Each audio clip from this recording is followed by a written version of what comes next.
I शाळा चालवून 10-12 दिवस झालं. शाळेची कापडं बी घेतली नाहीस आणि वया बी घेतली नाहीस अजून. केव्हा घेणार आहेस ग? गुरुजी रोज छडे देतात. अरे ह्या महिन्यात जरा तंगी आहे. तुझ्या बापाचा पगार बी झाला नाही बघ, म्हणून तर घरात माल बी भरला नाही. हे बघ, पैसे आलं की लगेच आणू, कपडे बी आणू आणि वया बी आणू.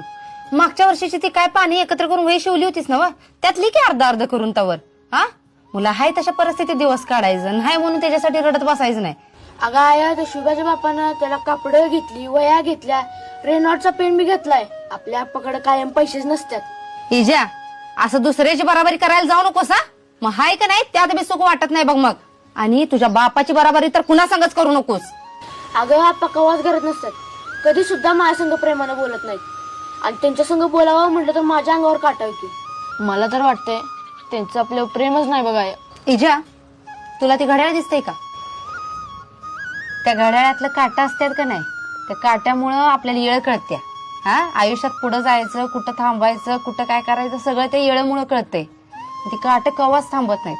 त्याची जी टक टक टक असते का नाही, ती आपल्याला थंड कवाच बसू देत नाही. आणि ती घड्याळाचं काट म्हणजे आई असत्या.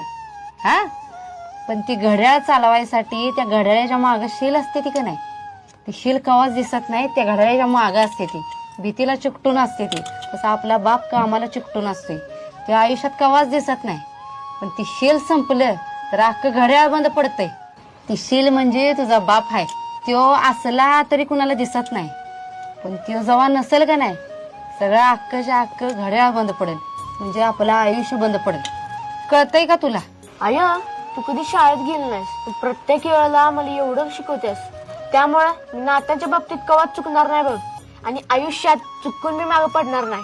खरंच मी लय नशिबवान आहे बघ, मला तुझ्यासारखी आई मिळाली.